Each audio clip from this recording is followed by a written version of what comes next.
class for all the first PU students. Myself, Anto Emmanuel DP, I am the head of the Department of Chemistry and also the CET coordinator, CET and NEET coordinator of the college. From Department of Chemistry, I warmly welcome you for this virtual class, and today's class I will just try to help you to recollect certain facts about the 10th standard chemistry and also to relate to the today's first PUC syllabus. Just a bridge course of 1 or 2 classes, or at least 1 class of bridge course is very much essential for you all. So we are here, there are 4 teachers here with me in my department. Mr. Pradeep Kumar will be handling the inorganic part, and Mr. James Prabhu will also be handling the physical part of chemistry, and Sebastian Winifred, Mr. Sebastian Winifred will handle again the inorganic part, and Jostly Joseph, Miss Jostly Joseph will handle the inorganic part. So we have 5 staff in our department, and all are well versed in the topics which are assigned for them, and they are very much informative in the classes and very interactive in the classes. So introducing about my department as also about our lab, and we have a very sophisticated lab in the city of Mysore. We have a wonderful laboratory. Of course, when you come to the physical classes, that is offline classes, definitely you will definitely look into one of the sophisticated lab in the city of Mysore. And the few colleges have, and one is our college, which we have the oldest lab and also the most sophisticated lab ever you can find in any of the PU colleges. Now coming to the class 11 chemistry. Because of the pandemic, many of you have not been in touch with the subject of chemistry in the last 6 months, and freshly we are going to drop into the first PUC topics.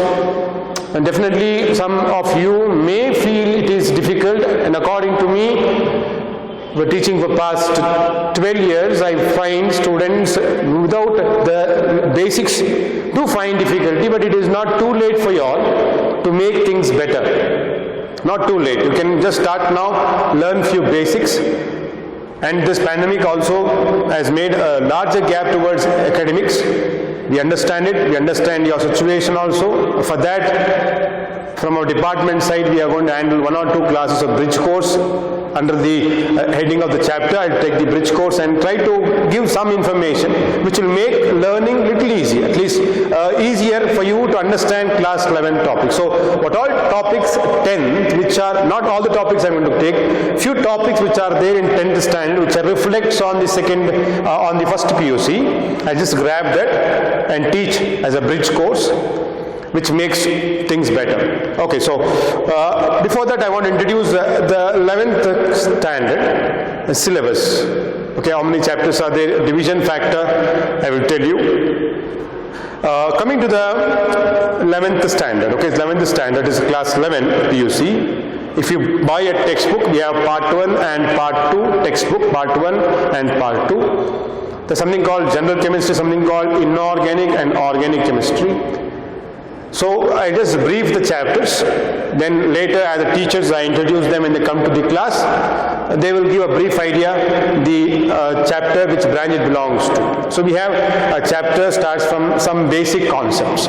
Now, some basic concepts of chemistry is a very simple concept. It will start from atoms or molecules, ions, elements, homogeneous mixture, heterogeneous mixture, molecular mass, atomic mass, which you have learned in the lower classes, including balancing of chemical equations, limiting reagent, significant figures, scientific notation. A little bit of mathematics also is involved, because later stages you are going to calculate. When you calculate, you need to arrange them in a proper significant number or scientific notations. So mathematics, a little bit of mathematics also is there. So the first chapter, some basic concepts, is going to make you once again refresh your learning.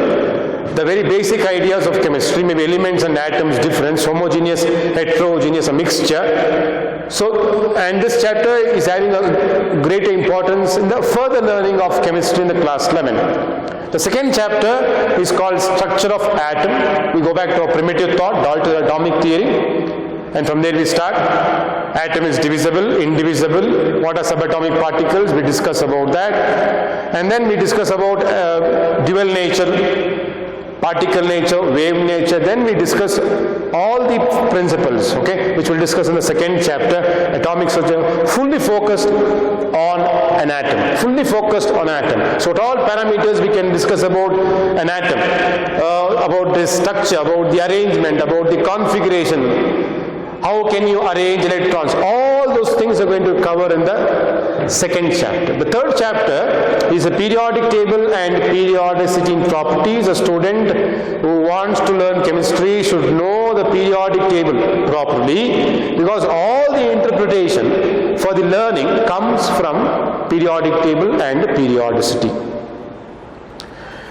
And the fourth chapter is a chemical bonding and molecular structure, very, very important, interesting chapter, and it gives lot of information which tells how a bond can be formed, how an atom and another atom can form a bond, how are they sharing electron, are they transferring electron, what exactly is happening between two atoms. Are they sharing electron? In how they are sharing? Are they forming ions? Are they forming an ionic bond? And starting from an atom's involvement in bonding to the complex nature, to discuss whether this atom or this element is having a magnetic property. We go to the complex level of that. That is about the chemical bonding and molecular structure. Examination point of view, this chapter is an important chapter, and CET point of view, an important NEET also, this chapter is an important chapter.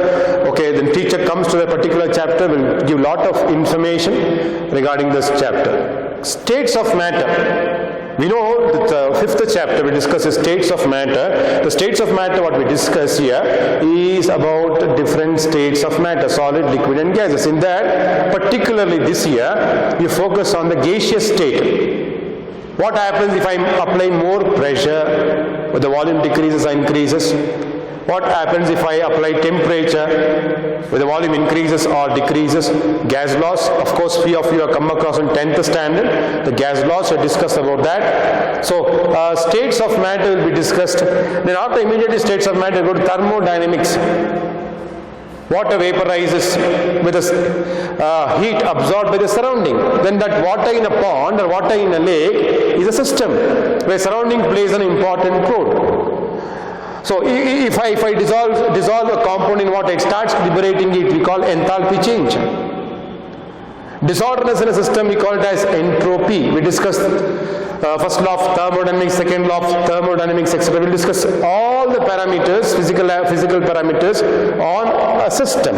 We will discuss in detail about that. From there we shift on to equilibrium, a chapter where we discuss about the solid liquid equilibrium, and further we discuss about what are acids and bases. One Arrhenius theory, and then we have Lewis theory, Bronsted-Lewis theory. I discuss about that in the chapter called equilibrium. In the textbook, the first part completes so much.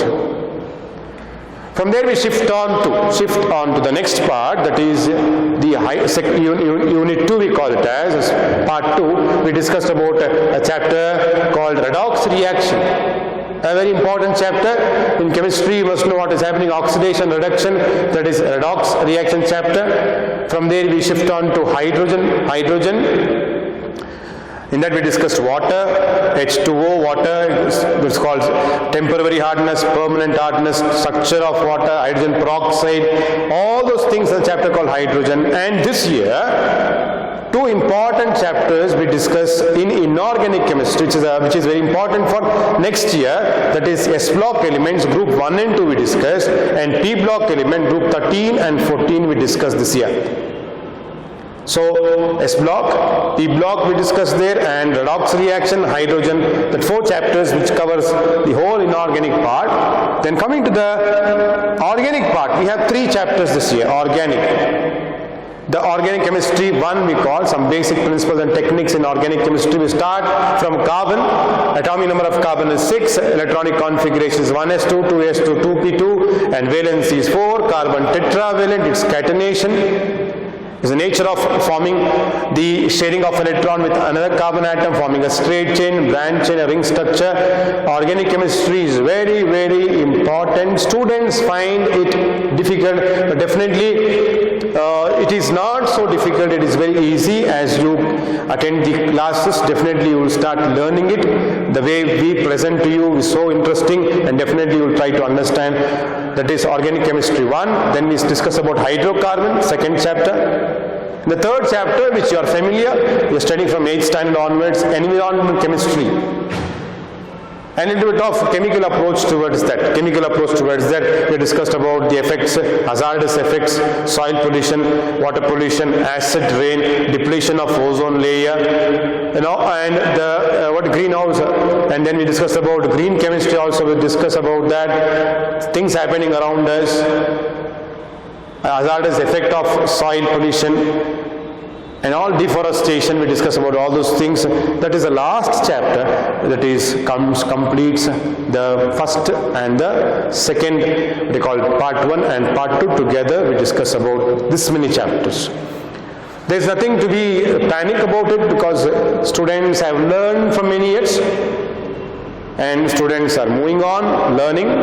So you are also a batch in that you have come across to learn, and we are here to teach. Definitely there is no need to be panic. It is an ongoing process. You may feel it slightly difficult. We are here to help you to make things better. So don't be panic. We will try to take you in a proper method and interesting way of learning.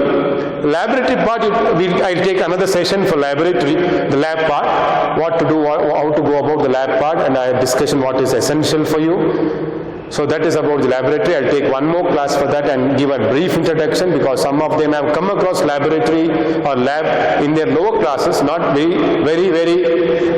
in depth of it, but you have come across maybe CBSE students, but state board students may not come across. So we'll take them also together, and I'll arrange one more session for you, only discussing only about the practicals.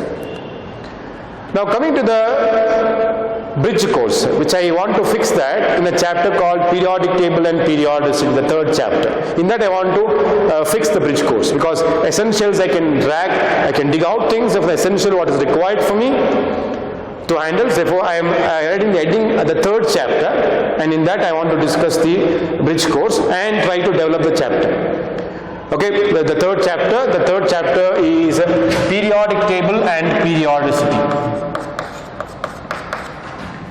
Periodic table and periodicity in properties.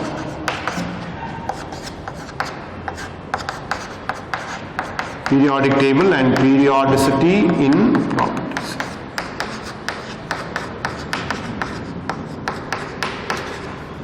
Periodic table and periodicity in properties. The third chapter, we told the first chapter some basic concepts, second chapter atomic structure, third chapter is periodic table and period. In this I want to fix something called a bridge course, of course. I want to fix that. Now I want to start with an atom. Now what is an atom? As students they will say the smallest particle of an element. Element is made up of atoms.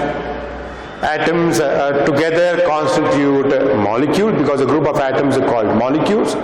They also say some elements are made up of atoms. A single element or one type of element will have only one type of atoms. Clear? So these all things where this, but I am focusing on the very simple definition of atom. Atom is a smallest minute particle of an element, or also we can discuss about a matter. Now coming to an atom, if you picturize it, you have to find there are three important subatomic particles we discuss. One, we say the nucleus, which is at the center. So if I consider an atom, definition most of you know, and everybody knows the definition. If you have studied till 10th standard, the definition may not be so difficult for you. The smallest minute particle of an element which has subatomic particles, in that proton, neutron and electron. Of course you discuss second chapter in detail about that. I just want to take one definition out of it. An atom is made up, atom is having a nucleus at the center, and the nucleus at the center, and you can see there the electrons are revolving around the nucleus in different subshells or different main energy levels. Now you can ask me, sir, what are the particles, subatomic particle present in a nucleus? We find two subatomic particles. One is a proton and a neutron. Proton and neutron are present in the nucleus of an atom. Proton and neutron are present in the nucleus of an atom. Then what are the circles around the nucleus? What do you call them as? We call them as a main shell, we call them as a main energy level, we call them as an orbit, we also call them as a main shell. So different terms have been used. So now you can ask me, sir, does electrons are present in different orbits, different main shell around the nucleus? Next you can ask me, sir, what does electron do? Electron keeps on revolving around the nucleus. Electron revolves around the nucleus in different orbits, in different main shells. Okay, and different energy levels we come across. So, an atom as a nucleus, where in nucleus you find the proton and neutron are held together, and as proton and neutron are held together in the nucleus, the electron revolves around the nucleus in different orbits. Point number one. Then you can ask me, does all the orbit take same amount of electron? No. Then how many main shells are there, sir? There are four main shells, of course, K shell, L shell, M shell and N shell. You have come across this one in the lower classes.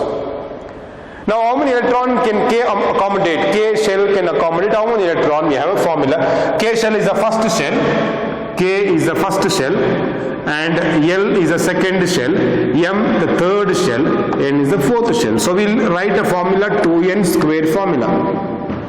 So if K is the first shell from the nucleus, it is 2 1 squared 2 squared. See, second shell from the nucleus, 2 squared, that is 2 1 squared 2, then you have 2 squared, that is 8, and you have 2 3 squared, 9 2s are 18, and 2 4 squared, 16 2s are 32.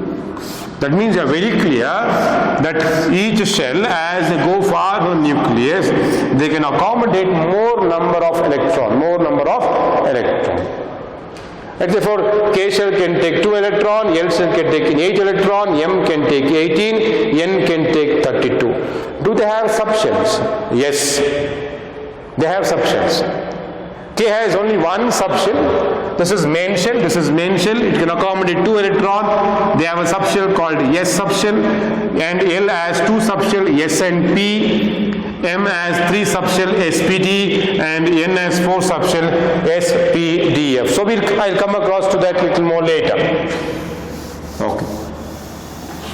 Now knowing this much, I'll discuss about subshell at the later stages. After when I discuss about atomic number and mass number, I'll come back to the electronic configuration. Then I'll discuss about electronic in detail, so don't break even. So today, I just want to speak about an atom and electron. Electron revolves. How many shells? K, L, M, N shell is there. K, 2 1 square 2, 2 2 square 8, 2 3 square 18, 2 4 square 32. That means all the orbits which are moving away from the nucleus, the energy is increasing. Accommodation of electron also is increasing, because K can accommodate only 2, L can accommodate 8, M can accommodate 18, N can accommodate 32. So as electron moves away from the nucleus, its energy increases. Now two information today I want to give you.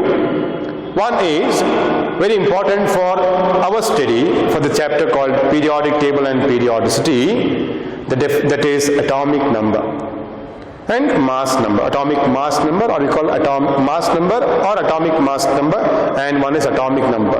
A student who wants to study the chapter periodic table and periodicity, he must know this too, because the chapter itself starts with atomic mass. So I want to give a detailed definition for atomic number, mass number. Then I want to write few elements, how to identify atomic number and mass number. Then I will ask you to find number of neutrons.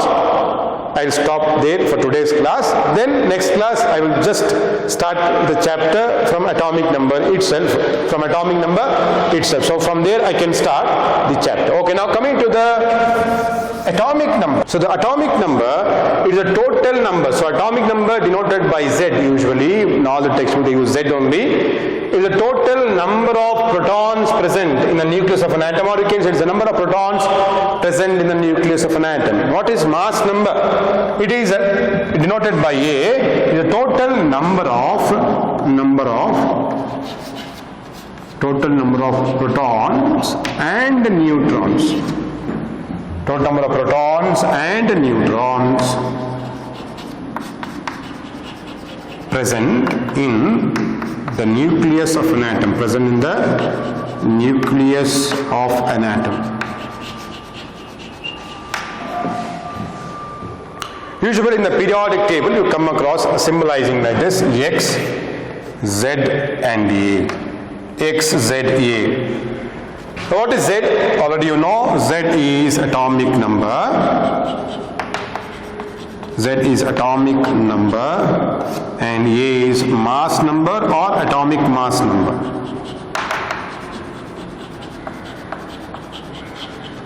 You can call mass number or atomic mass number. By knowing this, one more formula is that I want to find how many neutrons are there. To find the number of neutrons,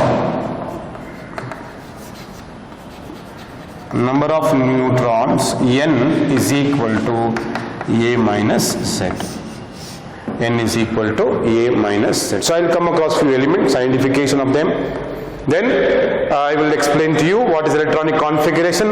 Hopefully there I stop, and next class I will start with electronic. I will start definitely with the chapter itself. Okay, this much I want from this chapter. Okay, now coming to the definition and identification. X, Z, A. Z atomic number, A is the atomic mass number. Now I write few elements.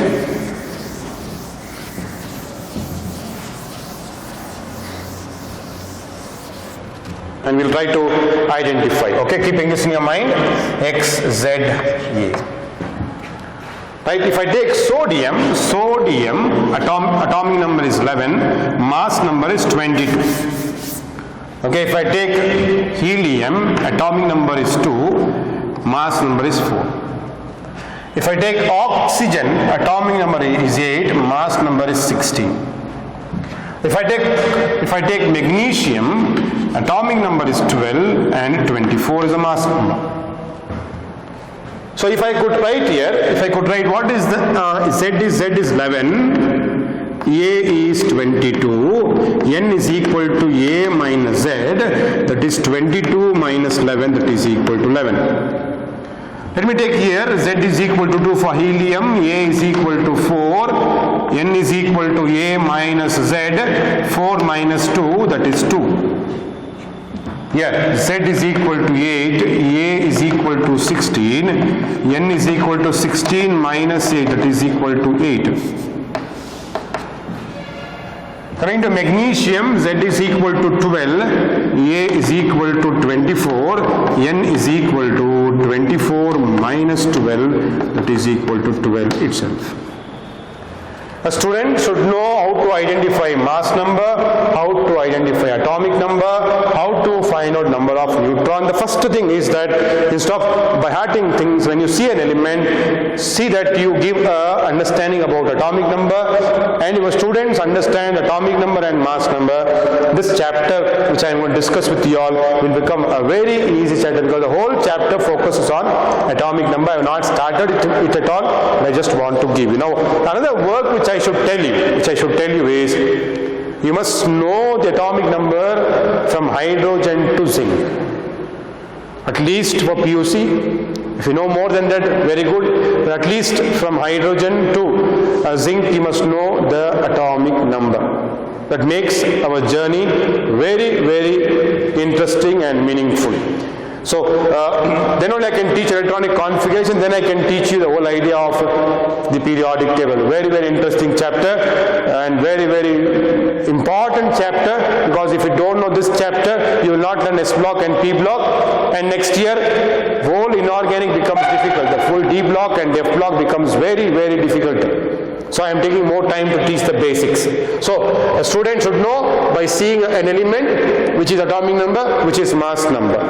Now the very important point which I want to come across, because next class I'll be teaching you how to write electronic configuration. Okay, because now one more I'll finish off now is the symbols. Okay, that also is important because whenever you come for next session, you must know the atomic number and the symbol. Students still have some confusion. If I tell zinc, they don't know the symbol Zn. If I say copper, Cu, a little bit of ideas they want. So it takes half an hour just to see the periodic table and find out the symbols. Now I'll just write now symbols of few elements. At least I'll finish off 10 today, so that when you see this video, you will come across, because there are still students who want to know. Now, for example, hydrogen. If I say hydrogen, symbol is H. Atomic number is 1. This is element, symbol, and atomic number.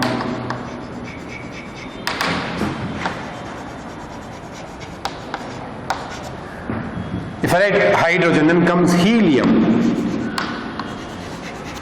Helium is He, atomic number is 2. Hydrogen, helium, then comes lithium, Lithium. Lithium, it is Li, its atomic number is 3. Beryllium, symbol is Be, atomic number is 4. So after comes boron. Boron, symbol is B, atomic number is 5. Carbon,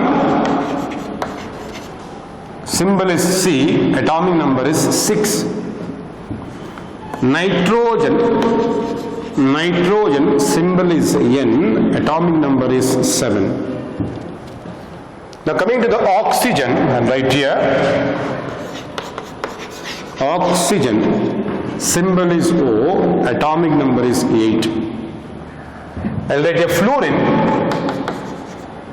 Fluorine, symbol is F, atomic number is 9. Then comes neon, Ne, atomic number is 10. So hydrogen, helium, lithium, beryllium, boron, carbon, nitrogen, oxygen, fluorine, neon, sodium, magnesium, aluminium, silicon, sulfur, phosphorus and chlorine, argon. Then from there we will come to potassium, calcium, scandium, titanium, vanadium, chromium, manganese, iron, cobalt, nickel, copper, zinc. Till 30. So I have just written only 10 today, so that you make a note of it. The next class, next session, when we discuss, I will go for the 20 elements with this and make things right with that. Then I will go for the chapter. Before that I will teach electronic configuration, how to write electronic configuration. From hydrogen to zinc I will try to teach you all. Then I go to this chapter, I will start with this chapter, and that I will complete this chapter. So what I discussed today is very, very simple. Okay, so it makes things very clear with you.